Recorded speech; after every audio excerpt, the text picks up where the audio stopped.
The Lotus Sutra. Sadharma Pundarika Sutra. Translated by Burton Watson. Nichiren.info. Chapter 2. Expedient means. At that time the world-honored one calmly arose from his samadhi and addressed Shariputra, saying, "The wisdom of the Buddhas is infinitely profound and immeasurable. The door to this wisdom is difficult to understand and difficult to enter. Not one of the voice hearers or Pratyekabuddhas is able to comprehend it. What is the reason for this? A Buddha has personally attended 100, 1,000, 10,000, a million, a countless number of Buddhas and has fully carried out an immeasurable number of religious practices. He has exerted himself bravely and vigorously, and his name is universally known. He has realized the law that is profound and never known before, and preaches it in accordance with what is appropriate, yet his intention is difficult to understand. Shariputra, ever since I attained Buddhahood I have through various causes and various similes widely expounded my teachings and have used countless expedient means to guide living beings and cause them to renounce attachments. Why is this? Because the thus come one is fully possessed by both expedient means and the paramitha of wisdom. Shariputra, the wisdom of the thus come one is expansive and profound. He has immeasurable mercy, unlimited eloquence, power, fearlessness, concentration, emancipation, and samadhis, and has deeply entered the boundless and awakened to the law never before attained. Shariputra, the thus come one knows how to make various kinds of distinctions and to expound the teachings skillfully. His words are soft and gentle and delight the hearts of the assembly. Shariputra, to sum it up, the Buddha has fully realized the law that is limitless, boundless, never attained before. But stop, Shariputra, I will say no more. Why? Because what the Buddha has achieved is the rarest and most difficult to understand law. The true entity of all phenomena can only be understood and shared between Buddhas.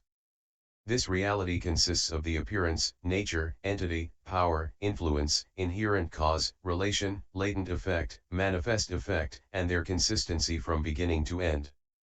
At that time the world-honored one, wishing to state his meaning once more, spoke in verse form, saying, "The hero of the world is unfathomable. Among heavenly beings or the people of the world, among all living beings, none can understand the Buddha. The Buddha's power, fearlessness, emancipation and samadhis, and the Buddha's other attributes, no one can reckon or fathom." Earlier, under the guidance of countless Buddhas he fully acquired and practiced various ways, profound, subtle and wonderful doctrines that are hard to see and hard to understand. For immeasurable millions of kalpas he has been practicing these ways until in the place of practice he achieved the goal. I have already come to see and know completely this great goal and recompense. The meaning of these various natures and characteristics.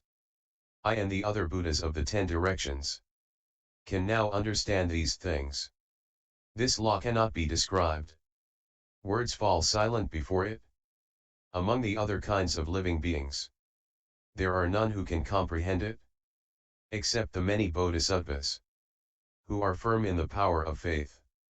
The many disciples of the Buddhas in the past have given offerings to the Buddhas, have already cut off all outflows, and now are dwelling in their last incarnation.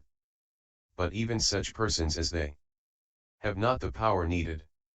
Even if the whole world were filled with men like Shariputra, though they exhausted their thoughts and pooled their capacities, they could not fathom the Buddha's knowledge. Even if 10 directions were all filled with men like Shariputra, or like the other disciples, though they filled the lands in the 10 directions, and exhausted their thoughts and pooled their capacities, still they could not understand it. If Pratyekabuddhas, acute in understanding, without outflows, in their last incarnation, should fill the worlds in the 10 directions, as numerous as bamboos in a grove, though they should join together with one mind for 1,000,000 or for countless kalpas, hoping to conceive of the Buddha's true wisdom, they could not understand the smallest part of it. if bodhisattvas newly embarked on their course should give offerings to numberless Buddhas, completely mastering the intent of the various doctrines, and also able to preach the law effectively, like so many rice and hemp plants, bamboos, or reeds, filling the lands in the 10 directions, with a single mind, with their wonderful knowledge, for kalpas numerous as Ganges sands, should all together pool their thoughts and capacities, they could not understand the Buddha's knowledge. If bodhisattvas who never regress, their number like Ganges sands, with a single mind should join in pondering and seeking, they could not understand it either. I also announce to you, Shariputra, that this profound, subtle and wonderful law, without outflows, incomprehensible, I have now attained in full. Only I understand its characteristics, and the Buddhas of the 10 directions do likewise. Shariputra, you should know that the words of the various Buddhas never differ toward the law preached by the Buddhas. You must cultivate a great power of faith. The world-honored one has long expounded his doctrines, and now must reveal the truth. I announce this to the assembly of voice hearers, and to those who seek the vehicle of the Pratyeka Buddha. I have enabled people to escape the bonds of suffering, and to attain nirvana. The Buddha, through the power of expedient means, has shown them the teachings of the 3 vehicles, prying living beings loose from this or that attachment, and allowing them to attain release. At that time among the great assembly there were voice hearers, arhats whose outflows had come to an end, Ajahata Kwandinya and the others, 1200 persons. And there were monks, nuns, laymen, and laywomen who had conceived a desire to become voice hearers or Pratyeka Buddhas. Each of these had this thought, now for what reason does the world-honored one so earnestly praise expedient means and state that the law attained by the Buddha is profound and difficult to understand, that it is very difficult to comprehend the meaning of the words he preaches, that not one of the voice hearers or Pratyeka Buddhas can do so. If the Buddha preaches but one doctrine of emancipation, then we too should be able to attain this law and reach the state of nirvana. We cannot follow the gist of what he is saying now. At that time Shariputra understood the doubts that were in the minds of the 4 kinds of believers, and he himself had not fully comprehended.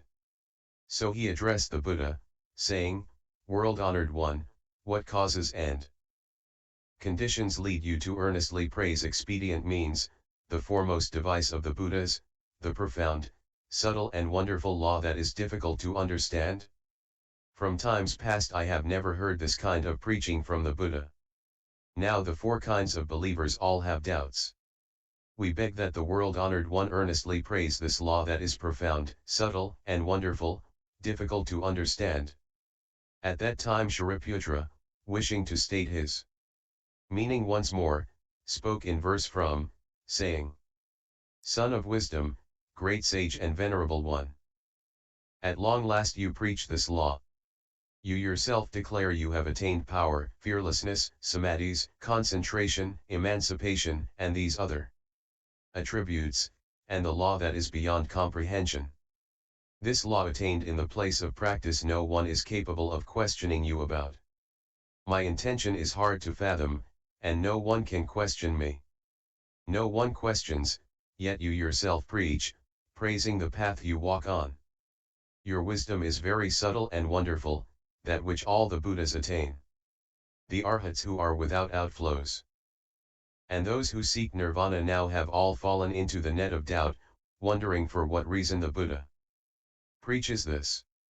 Those who seek to become Pratyeka Buddhas, monks and nuns, heavenly beings, dragons and spirits, along with the Gandharvas and others, look at one another, filled with perplexity, gazing upward at the most honored of 2-legged beings. What is the meaning of all this? I beg the Buddha to explain it for us. Among the assembly of voice hearers the Buddha has said I am foremost. Yet now I lack the wisdom to solve these doubts and perplexities. Have I in fact grasped the ultimate law? Or am I still on the path of practice? The sons born from the Buddha's mouth. Press palms together, gaze upward, and wait. We beg you to put forth subtle and wonderful sounds and at this time explain to us how it really is. The heavenly beings, dragons, spirits, and the others, their numbers like Ganges sands, the bodhisattvas seeking to be Buddhas in a great force of 80,000, as well as the wheel-turning sage kings, come from 10,000s of millions of lands. All press their palms and with reverent minds wish to hear the teaching of perfect endowment. At that time the Buddha addressed Shariputra, saying, "Stop, stop. There is no need to speak further. If I speak of this matter, then the heavenly and human beings throughout the worlds will all be astonished and doubtful." Shariputra once more spoke to the Buddha, saying, "World-honored one, we beg you to preach. We beg you to preach. What is the reason? Because this assembly of countless hundreds, thousands, 10,000s, millions of asamkhya's of living beings in the past have seen the Buddhas, their faculties are vigorous and acute and their wisdom is bright.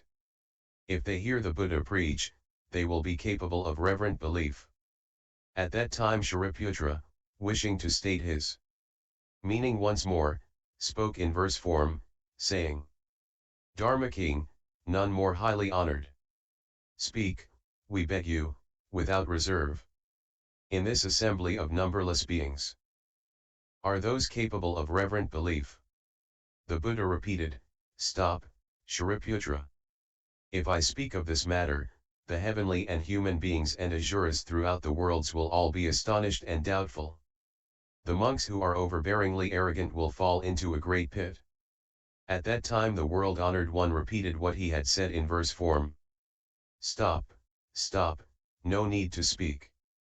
My law is wonderful and difficult to ponder. Those who are overbearingly arrogant, when they hear it will never show reverent belief." At that time Shariputra once more spoke to the Buddha, saying, "World-honored one, we beg you to preach. We beg you to preach. In this assembly at present the persons like myself number in the hundreds, thousands, 10,000s, millions. In age after age we have already attended the Buddhas and received instruction. People of this kind are certain to be capable of reverent belief.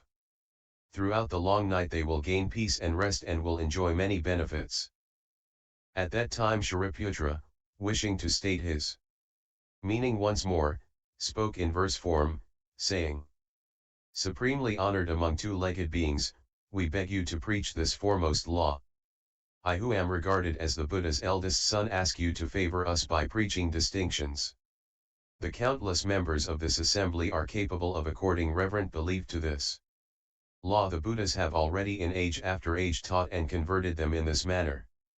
All with a single mind and palms pressed together desire to hear and receive the Buddha's words.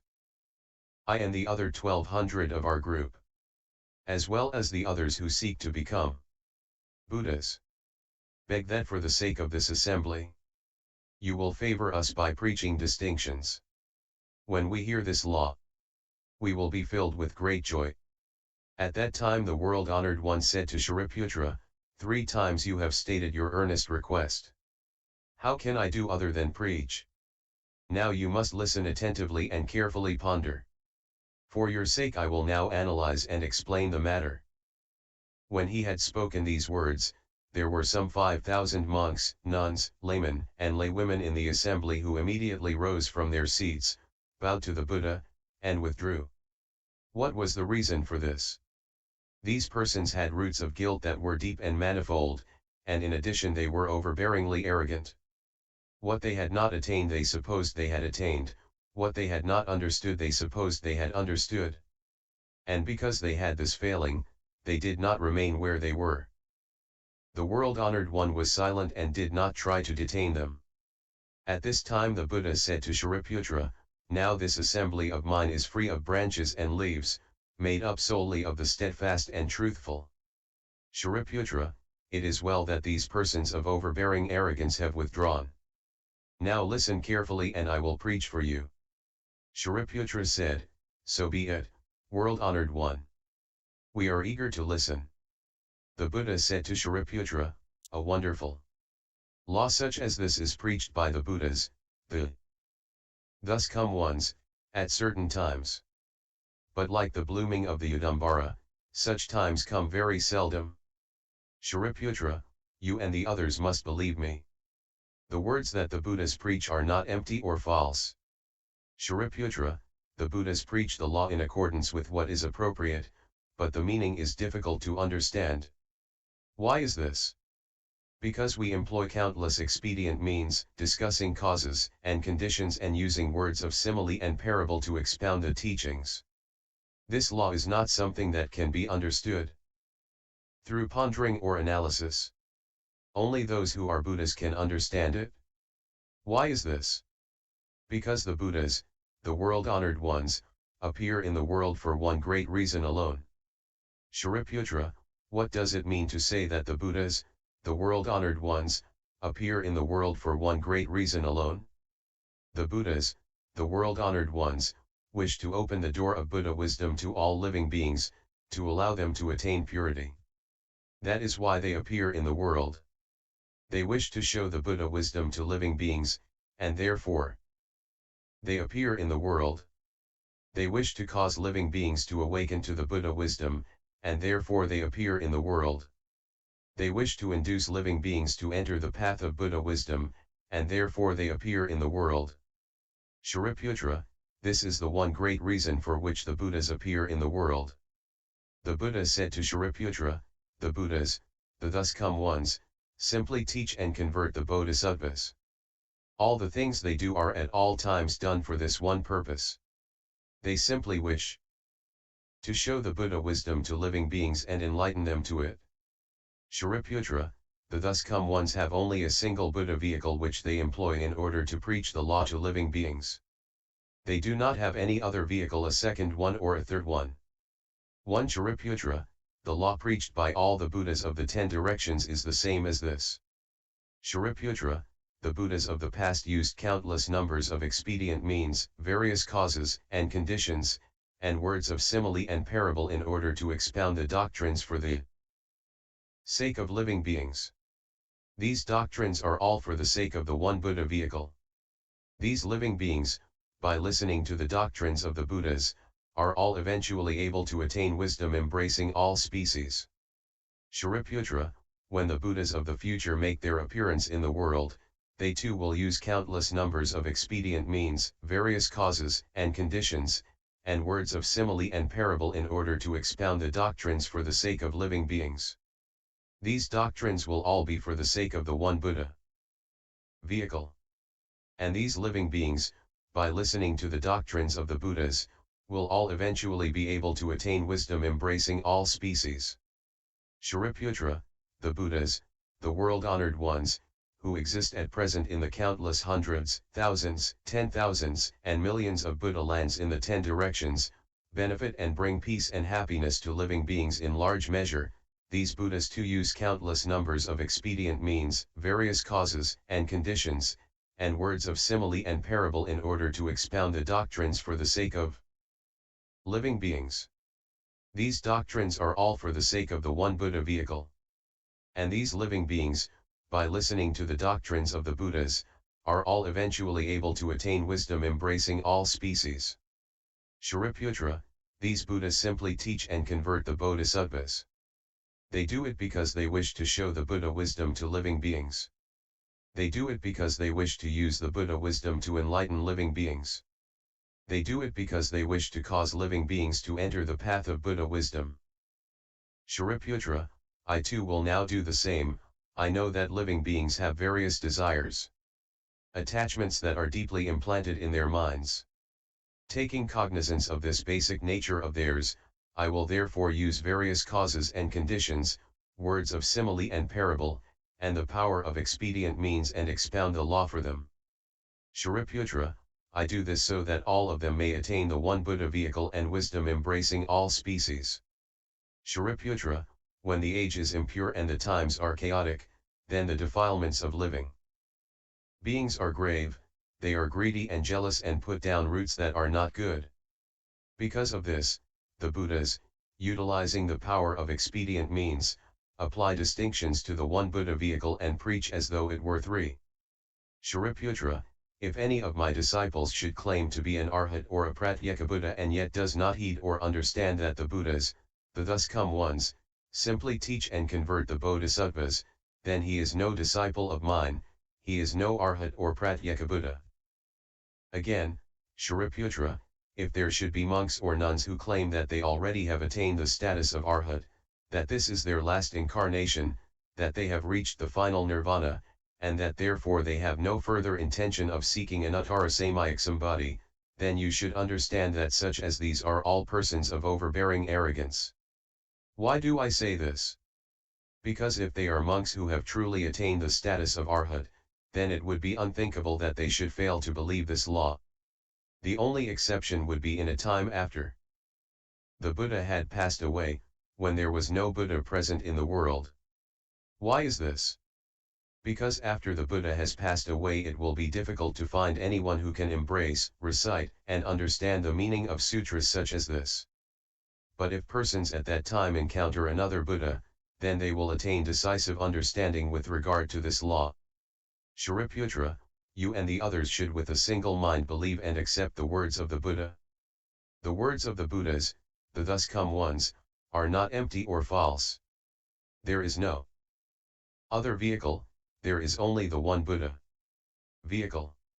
At that time the world-honored one, wishing to state his meaning once more, spoke in verse form, saying, there are monks and nuns who behave with overbearing arrogance, laymen full of self-esteem, laywomen who are lacking in faith.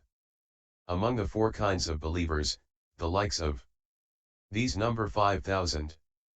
They fail to see their own errors, are heedless and remiss with regard to the precepts, clinging to their shortcomings, unwilling to change. But these persons of small wisdom have already left. The chaff among this assembly has departed in the face of the Buddha's authority. These persons were of paltry merit and virtue, incapable of receiving this law. This assembly is now free of branches and leaves, made up only of those steadfast and truthful. Shariputra, listen carefully.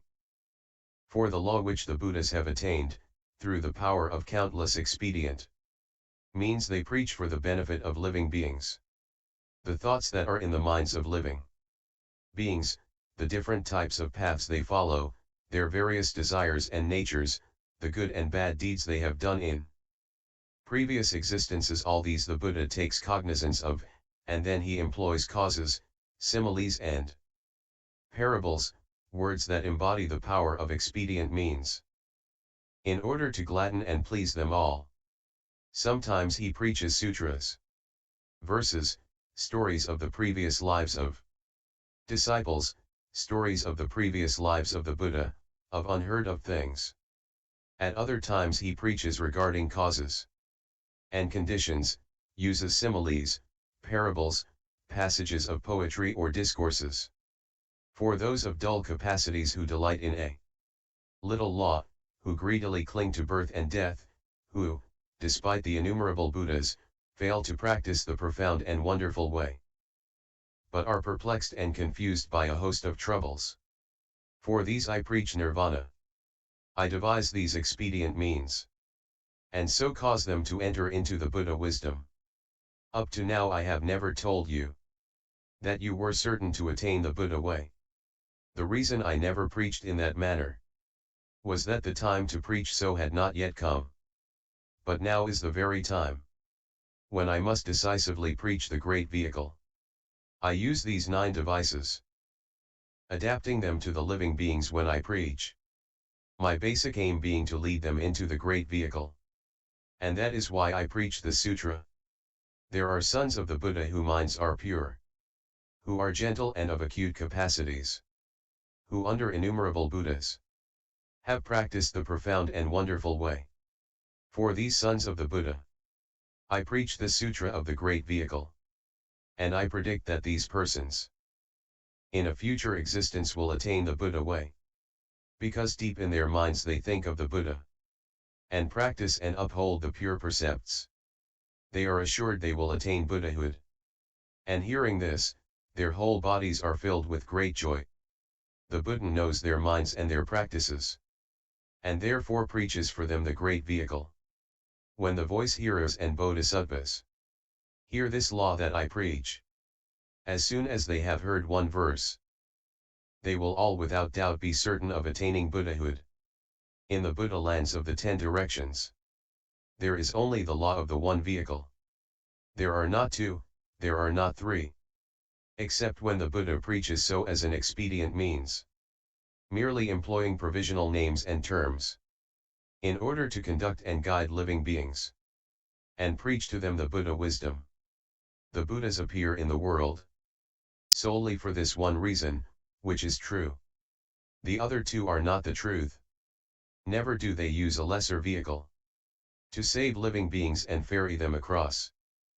The Buddha himself dwells in this great vehicle, and adorned with the power of meditation and wisdom that go with the law he has attained, he uses it to save living beings.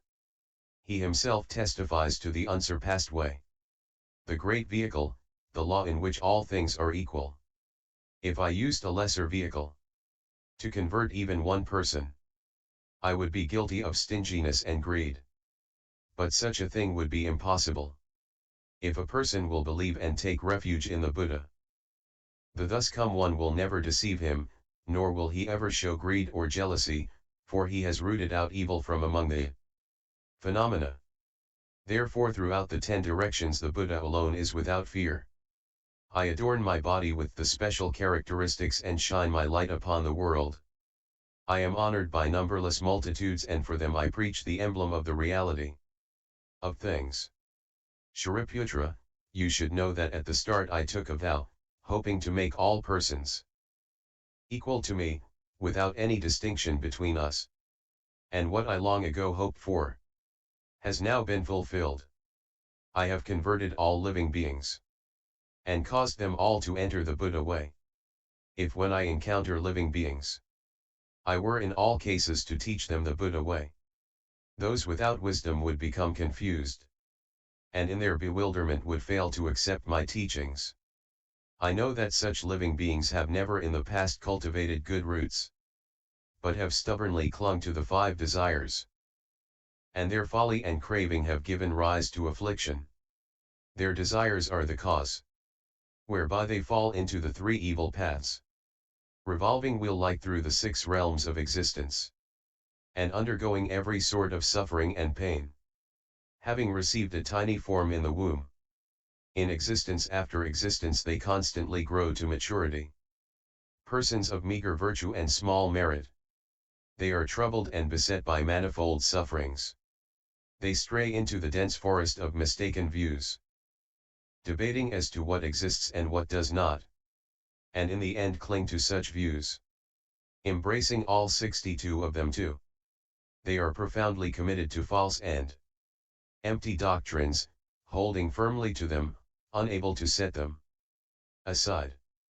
Arrogant and puffed up with self-importance, fawning and envious, insincere in mind, for 1,000, 10,000, a million kalpas they will not hear the Buddha's name, nor will they hear the correct law. Such people are difficult to save.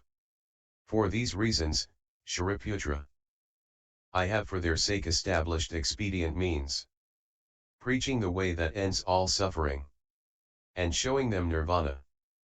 But although I preach nirvana, this is not a true extinction. All phenomena from the very first have of themselves constantly borne the marks of tranquil extinction. Once the sons of the Buddha have carried out this path, then in a future existence they will be able to become Buddhas. I have employed the power of expedient means to unfold and demonstrate this doctrine of 3 vehicles. But the world-honored ones, every one of them, all preach the single vehicle way. Now before this great assembly, I must clear away all doubts and perplexities. There is no discrepancy in the words of the Buddhas. There is only the one vehicle, not 2.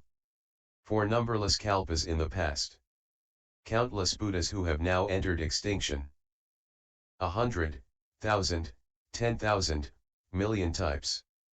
In numbers incapable of calculation. Such world-honored ones.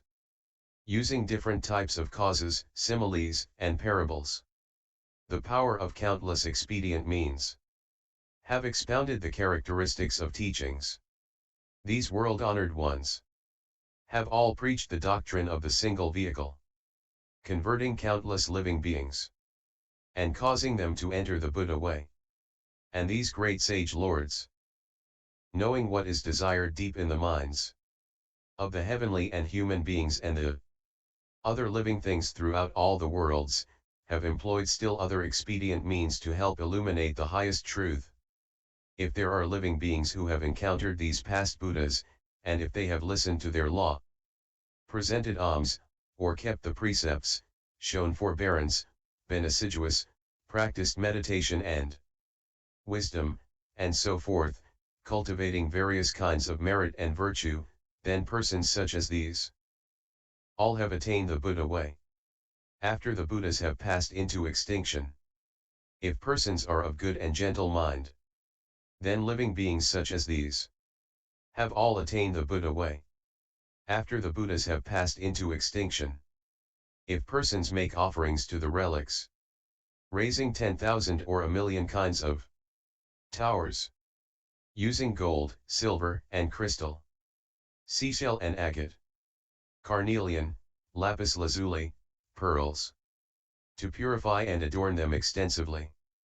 In this way erecting towers, or if they raise up stone mortuary temples, or those of sandalwood or aloes, Havania or other kinds of timber, or of brick, tile, clay, or earth.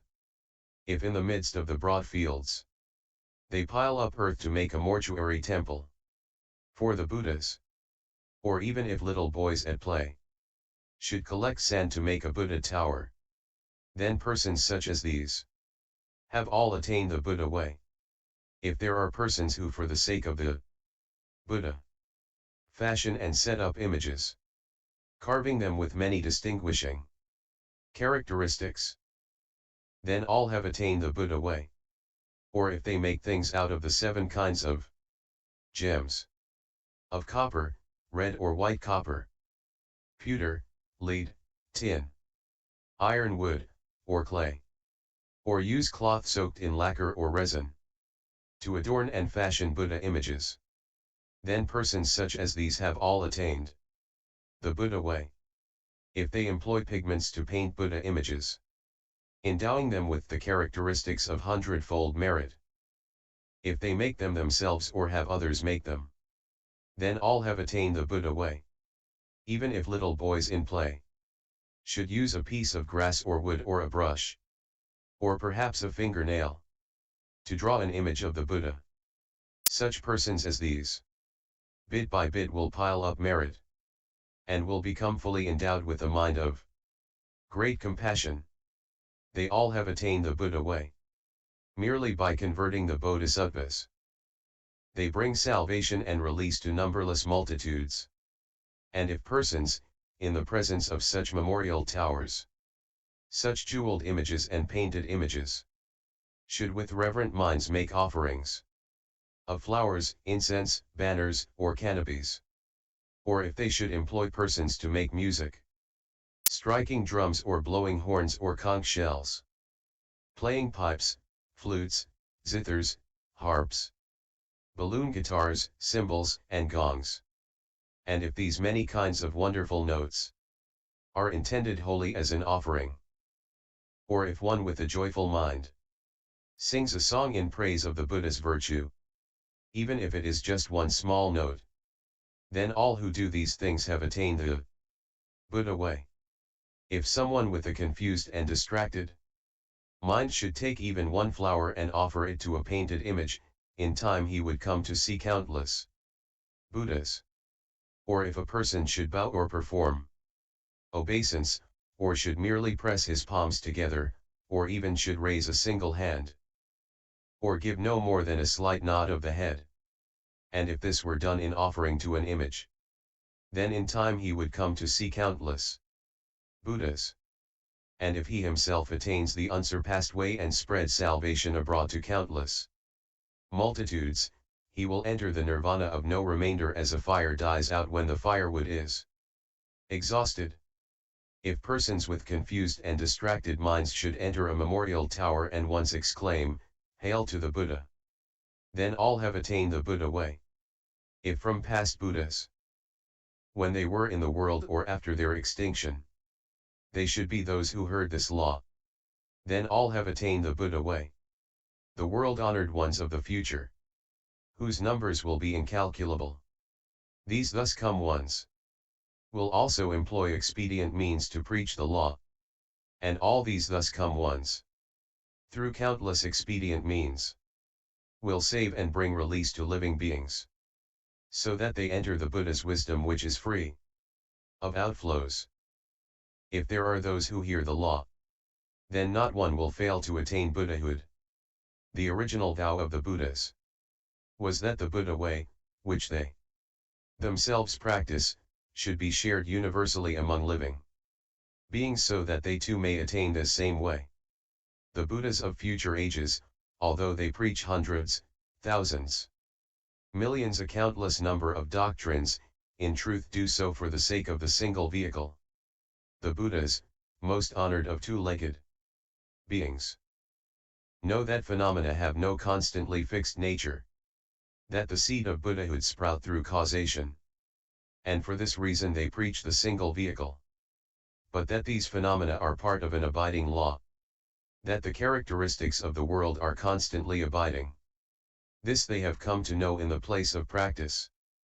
And as leaders and teachers they preach expedient means. The presently existing Buddhas of the 10 directions, whom heavenly and human beings make offerings to, who in number are like Ganges sands, they have appeared in the world, in order to bring peace and comfort to living beings. And they too preach the law in this way.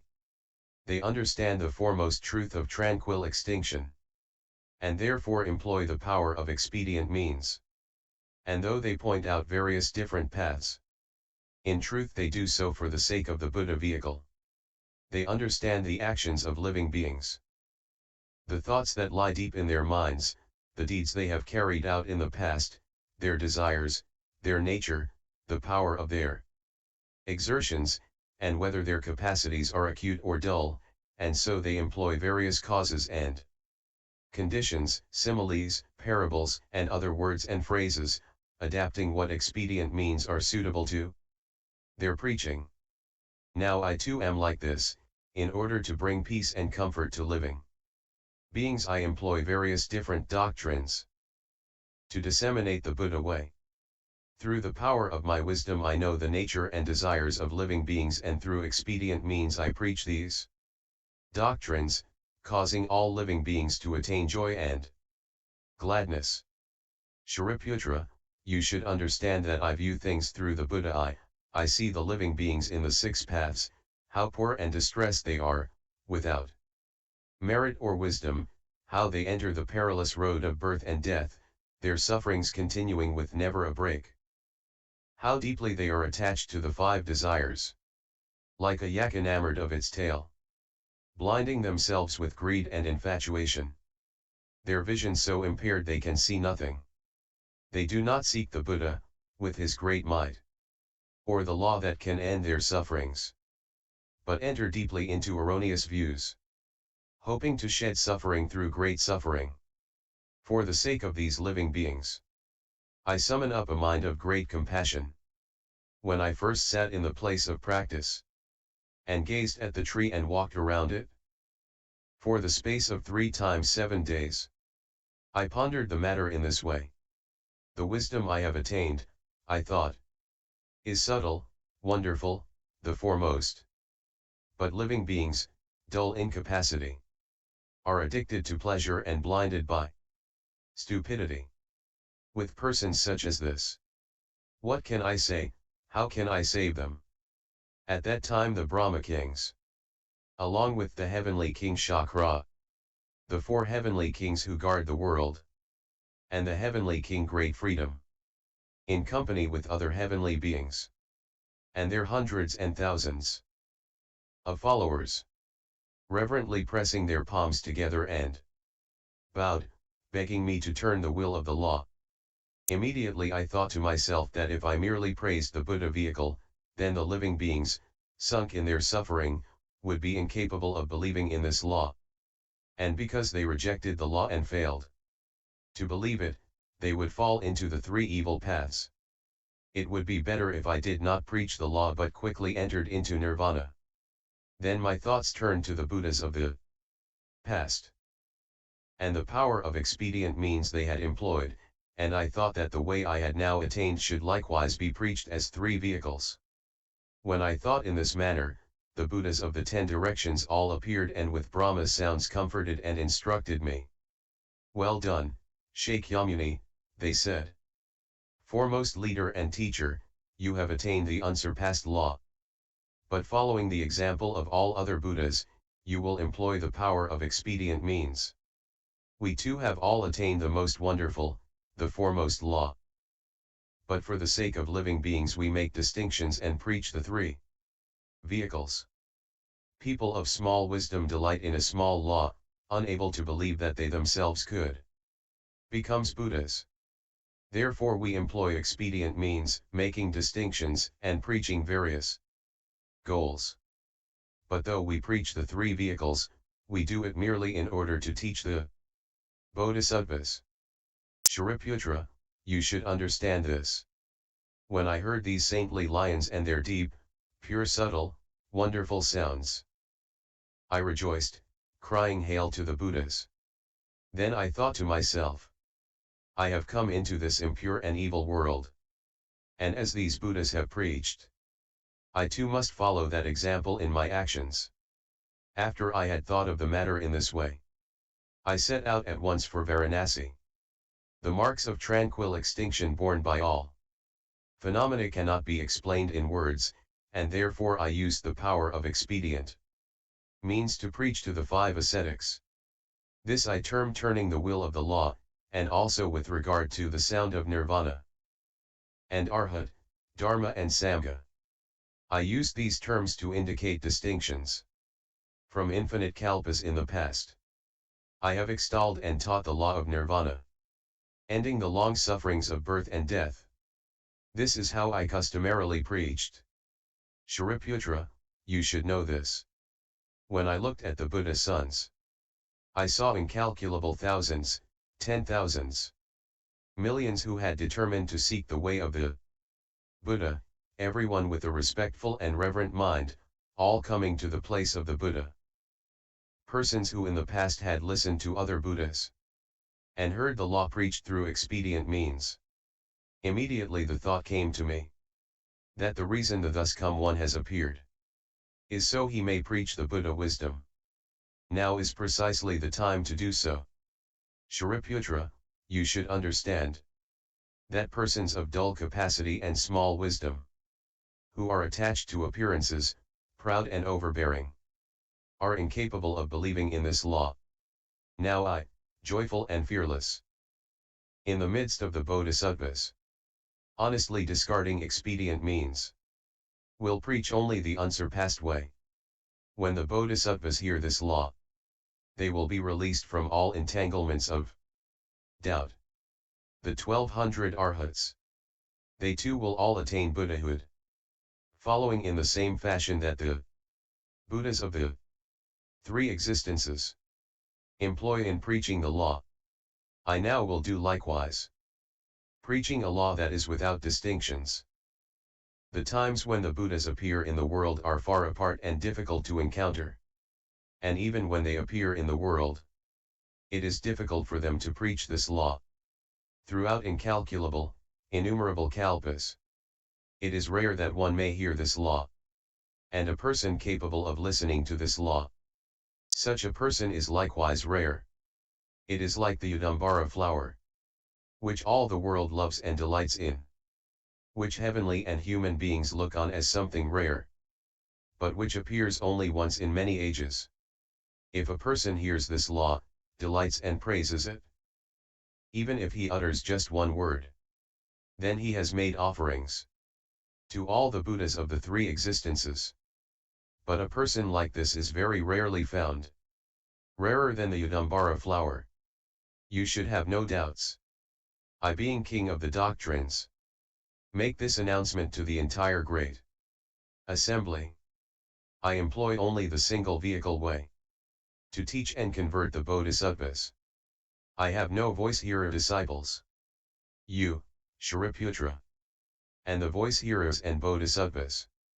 You should understand that this wonderful law is the secret crux of the Buddhas. In this evil world of the five impurities, those who merely delight in and are attached to the desires, living beings such as this in the end will never seek the Buddha way. When evil persons in ages to come hear the Buddha preach the single vehicle, they will be confused, will not believe or accept it, will reject the law and fall into the evil paths. But when there are those with sense of shame, persons of purity who have determined to seek the Buddha way, then for the sake of such as these, one should widely praise the way of the single vehicle. Shariputra, you should understand this. The law of the Buddhas is like this. Employing 10,000, a million expedient means. They accord with what is appropriate in preaching the law. Those who are not versed in this matter cannot fully comprehend this.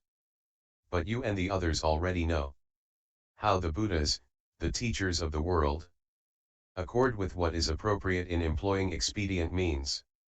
You will have no more doubts or perplexities. But, your minds filled with great joy, will know that you yourselves will attain Buddhahood. And LS02.